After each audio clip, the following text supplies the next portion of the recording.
नमस्कार. अनेक प्रकारचे खिरी बनवल्या जातात. जसं की तांदळाची खीर, गव्हाची खीर, साबुदाण्याची खीर, अळीवाची खीर. त्याचपैकी आज आपण बनवणार आहोत शेवयाची खीर. एका जाडबुडाच्या पातेल्यात तूप गरम करून घ्यायचं आहे. तूप चांगलं कडकडीत गरम झाल्यानंतर आपल्याला त्याच्यामध्ये शेवया घालून घ्यायच्या आहेत. या ठिकाणी आपण 2.5 किलो शेवयांचा वापर केलेला आहे. शेवया हलक्या सोनेरी रंगावर येईपर्यंत आपल्याला भाजून घ्यायच्या आहेत.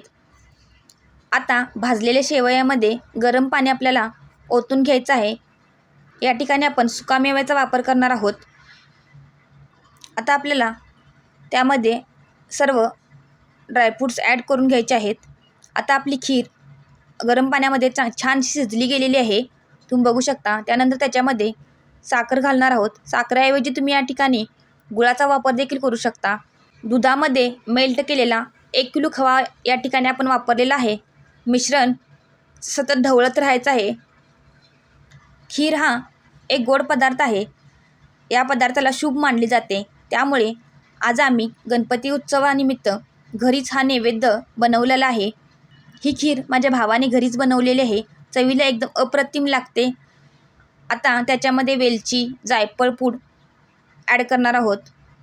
आता मिश्रण पुन्हा एकदा परतवून घ्यायचं आहे. ही खीर चवीला एकदम उत्तम लागते आणि झटपट होणारी रेसिपी आहे. आम्ही या ठिकाणी 4 लिटर दुधाचा वापर केलेला आहे. दूध तापवून घेऊ शकता. आता दूध आपल्याला त्या खिरीमध्ये ओतून घ्यायचं आहे आणि आता खिरीला एक उकळी काढून घ्यायची आहे.